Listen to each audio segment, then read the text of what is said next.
പിതാവിന്റെയും പുത്രന്റെയും പരിശുദ്ധാത്മാവിന്റെയും നാമത്തിൽ ആമേൻ. എന്റെ പ്രിയപ്പെട്ടവരെ, ഇന്ന് മാർച്ച് 17 ചൊവ്വ. അമ്മേ പരിശുദ്ധ അമ്മേ, അമ്മേ പരിശുദ്ധമേ, ദൈവമാതാവേ, കൃപാസനത്തിലൂടെ ഞങ്ങൾക്കും ഞങ്ങളുടെ ദേശത്തിനും അമ്മ മധ്യസ്ഥം തേടി തന്ന എല്ലാ അനുഗ്രഹങ്ങൾക്കും കൃപകൾക്കും ഞങ്ങളിപ്പോൾ ഹൃദയം നിറഞ്ഞ നന്ദി പറയുന്നു.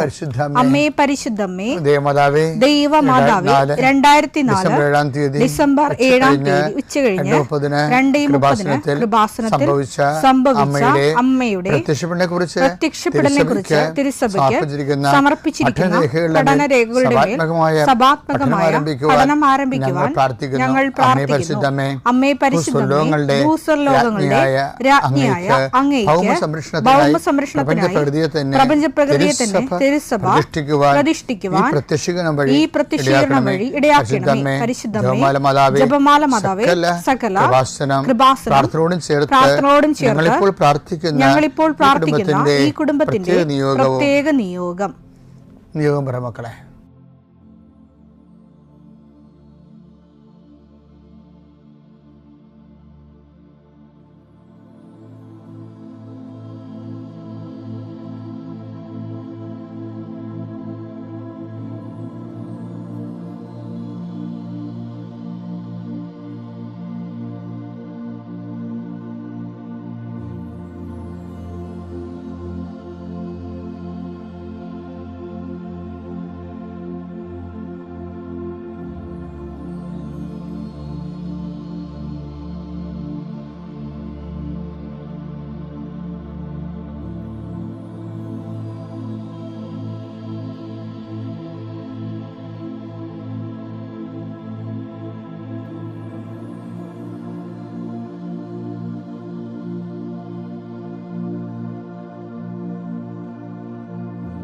അമ്മയുടെ പ്രത്യക്ഷീകരണത്തിന്റെ ഈ അനുഗ്രഹവേളയിൽ ഞങ്ങൾക്ക് സാധിച്ചു തരുവാൻ കനിയണമേ. ആമേൻ. വിശ്വാസ പ്രമാണം.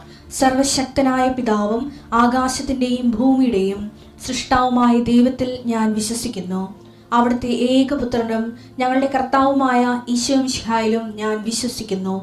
ഈ പുത്രൻ പരിശുദ്ധാത്മാവിനാൽ ഗർഭസ്ഥനായി കന്യകാമറിയത്തിൽ നിന്ന് പിറന്ന് പൊന്തിയോസ് പീലാത്തോസിന്റെ കാലത്ത് പീഡകൾ സഹിച്ച് കുരിശിൽ തറയ്ക്കപ്പെട്ട് മരിച്ച് അടക്കപ്പെട്ട് പാതാളങ്ങളിൽ ഇറങ്ങി മരിച്ചവരുടെ ഇടയിൽ നിന്ന് 3-ാം നാൾ ഉയർത്ത് സ്വർഗത്തിലേക്ക് എഴുന്നള്ളി സർവശക്തിയുള്ള പിതാവായ ദൈവത്തിന്റെ വലതുഭാഗത്തിരിക്കുന്നു.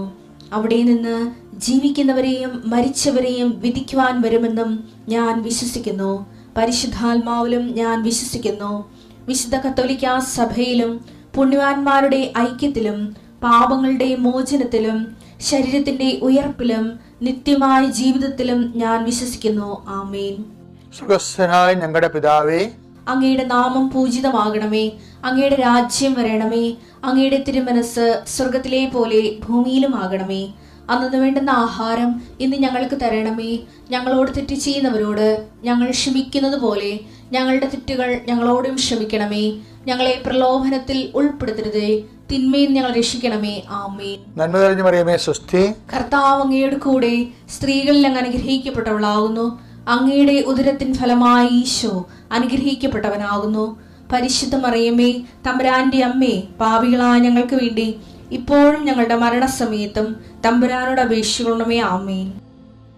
കർത്താവേ, നിന്റെ ഉന്നതമായ നാമത്തിന് സ്തോത്രം ചെയ്യുന്നു. കർത്താവേ, നിന്റെ വിശുദ്ധ പൗരോഹിത്യത്തെ മഹത്വപ്പെടുത്തണമേ. കർത്താവെ, സഭയിലുള്ള സാന്നിധ്യം പ്രകടമാക്കണമേ.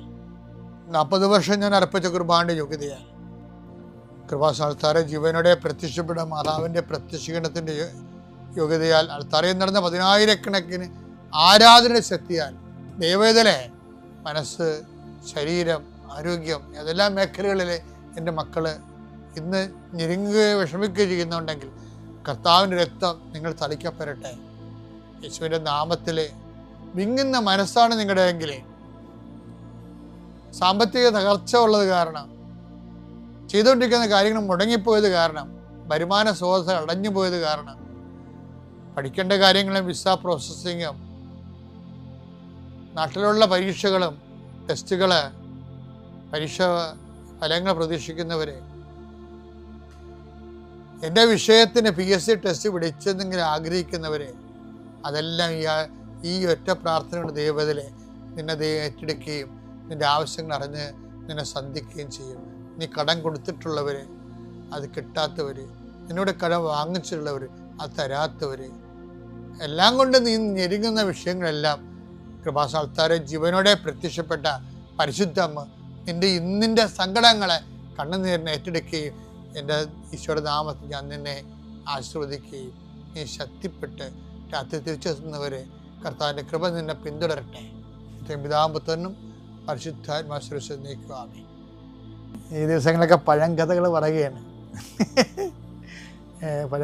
ഇത് 88 ഒരു പള്ളിയിലിരിക്കുകയാണ്. ആ പള്ളിയുടെ പേരൊന്നും പറയണില്ല. അപ്പോൾ ഈ പറഞ്ഞ ആൾക്കാർക്ക് മനസ്സിലാകും. ഞാൻ ആ പള്ളി ഇരിക്കുമ്പോൾ ഞാനത് അന്ന് കുറച്ച് അവശനാണ്.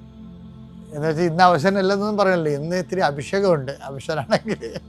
അപ്പോൾ അന്നെന്ന് പറയണത് അത്രയും അഭിഷേകമൊന്നും ആയിട്ടില്ല. അപ്പോൾ അത് വർക്കിനൊക്കെ അത് ബാധിക്കുന്നുണ്ട്. അപ്പോൾ എനിക്ക് പരിചയമുള്ളൊരു കന്യാസ്ത്രീയുണ്ട്, അടുപ്പമുള്ള വെച്ചാൽ അവർ ഹെഡ് മാസ്റ്ററാണ്, റിട്ടയർ ആയതാണ്, ഇപ്പോൾ വിശ്രമ ജീവിതമാണ്. അപ്പോൾ എന്നോട് പറയും, എൻ്റെ കൊച്ചച്ച എന്നാ കോലമാണിത്. അപ്പോൾ എനിക്ക് ഞായറാഴ്ച 2 കുർബാന, പിന്നെ കാറ്റഗിസം, പിന്നെ കുറേ സംഘടനാ മീറ്റിംഗ് എല്ലാം കൂടി വന്നിട്ട് ഞാനൊരു 12:30 ആകുമ്പോൾ ഇങ്ങനെ വല്ലാത്ത രീതി തളർന്നു പോകും. അപ്പോൾ എന്നോട് പറയും, ഊണ് കഴിക്കണം ഞാൻ മഠത്തിൽ ചെന്ന്. അപ്പോൾ മഠം ചെല്ലുമ്പോൾ ആ കന്യാസ്ത്രീ എനിക്കൊരു സൂപ്പ് തരും, പ്രത്യേകം ഉണ്ടാക്കിയ നല്ല സൂപ്പാണ്, കുറച്ച് ബലം കിട്ടും. അപ്പോൾ ഒരു ദിവസം ഞാൻ കന്യാസ്ത്രീയുടെ അടുത്ത് ചെല്ലുമ്പോൾ ആ അമ്മ ഇരുന്നുകൊണ്ട് ഇല തിന്നുകയാണ്. അതൊരു ഒരു ചെടിയുടെ ഇല തിന്നുക. അപ്പം അവർ പോർട്ടിക്കോയിൽ വരാന്തയിൽ കസേര വരച്ചിട്ട് ഈ അതിൻ്റെ മുകളിൽ വരാന്തയിൽ തൂങ്ങിക്കിടക്കുന്ന ഒരു വള്ളിച്ചെടിയുണ്ട്. അമ്മേന്നാണ്ട് ഇല പിറക്കി തിന്നണം. അപ്പോൾ ഞാൻ ചോദിച്ചാൽ, അമ്മ ഇത് എന്നാ ഇലയാണ് ഇത്? അപ്പോൾ എന്നോട് ചക്കരകൊല്ലി ഇലയാണ് അച്ഛാ ഇത്. എന്തിനാണ്? എനിക്കിത്തിരി ലേശം ഷുഗറൊക്കെ ഉണ്ടല്ലോ, അതുകൊണ്ട് ഞാൻ ചക്കരകൊല്ലി ഇല തിന്നുകയാണ്.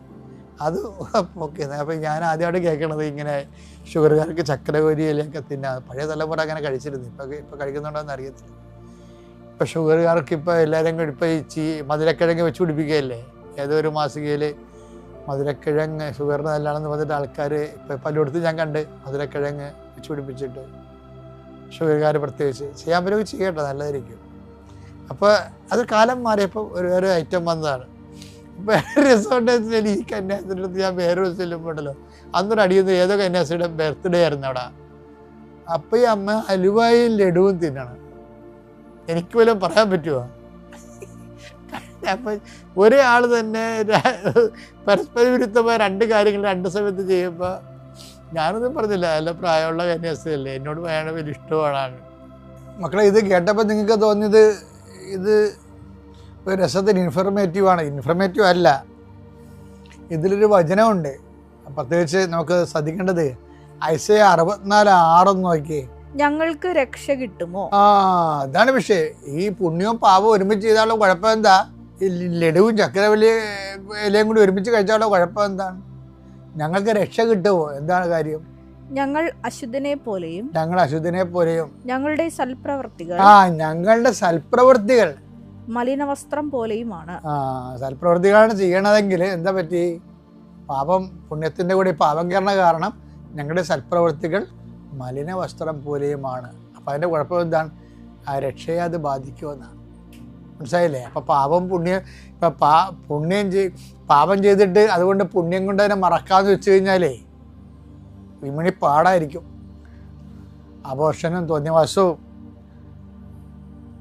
വ്യക്തിപരമായ താല്പര്യങ്ങൾക്ക് വേണ്ടി കൂതാശകൾ വെട്ടിമുറിച്ച് വീട്ടിൽ പോയി നിൽക്കുകയും ഇങ്ങനെ അഭ്യാസങ്ങളൊക്കെ കാണിച്ചാലേ പിന്നെ എന്തെങ്കിലും ആതുര സേവനവും കിട്ടുന്ന ശമ്പളം കൊണ്ട് പാദം കൊടുക്കാവുന്ന അല്ലെങ്കിൽ എന്നൊക്കെ വിചാരിച്ചാലേ ഞങ്ങളുടെ സൽപ്രവൃത്തികൾ എന്ത് പറ്റുമോ? അതിനെ മലിനമായ വസ്ത്രങ്ങൾ പോലെയാണ്. ഇല പോലെ ഞങ്ങൾ കൊഴിയുന്നു, കാറ്റെന്ന പോലെ ഞങ്ങളുടെ അകൃത്യങ്ങൾ ഞങ്ങളെ പറപ്പിച്ചു കളയുന്നു. ഓക്കെ അല്ലേ? ഇതാണ് അവസ്ഥ. അപ്പം പുണ്യം പുണ്യമായിട്ട് തന്നെ പോകാൻ നോൻപ് കാലത്ത് പ്രത്യേകം ശ്രദ്ധിക്കണം. പാപപ്രവർത്തികളുടെ എണ്ണം കുറച്ചില്ലായ്മ ചെയ്യണം. പിതാവിൻ്റെയും പുത്രൻ്റെയും പരിശുദ്ധാത്മാവിൻ്റെയും നാമത്തിൽ.